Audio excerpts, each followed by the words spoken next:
A flash flood left behind quite a mess in an Asheville neighborhood tonight. Glendale Avenue near Tunnel Road was underwater for several hours after a storm moved through. Houses, cars, and even a local animal rescue are all cleaning up with the flood. News 13's Emma Wright checked out the damage. She joins us live now with more. Emma.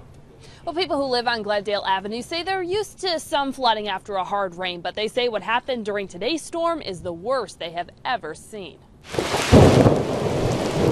The rain came fast and furious through the mountains, dumping buckets of rain on a little corner of Asheville. It was like a river, like a red clay river. There were rocks and sticks, things like floating down. It was pretty intense. Traffic moved slowly along Glendale Avenue. Soon there was more water than road. I got home from work. My woman called me, and she said the whole yard's flooded. Charles Williams says this isn't the first time his property has become a pond. It's flooded. It's flooded. Probably 8 inches deep, but that's enough. He says every time there's a hard rain, he and his girlfriend, Laura Shelton, know there's going to be a lot of cleanup. If we put in gravel in the driveway, it gets washed away. Try to plant grass seed, gets washed away. If you parked your car in the middle of the driveway and this happens, guess what? You've got water in your floorboards. Shelton says she'd like to see more culverts installed, something to keep this instant river at bay. Our yard, it affects both of our neighbors' yards right down the road.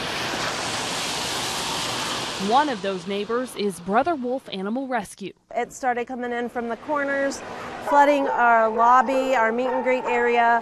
Also a few of the runs, we had water coming up from there. We were having to move dogs around in crates to get them out of the water. When the water started pouring in, it was all hands on deck. And I got a text that we were underwater, so I just left school and came here.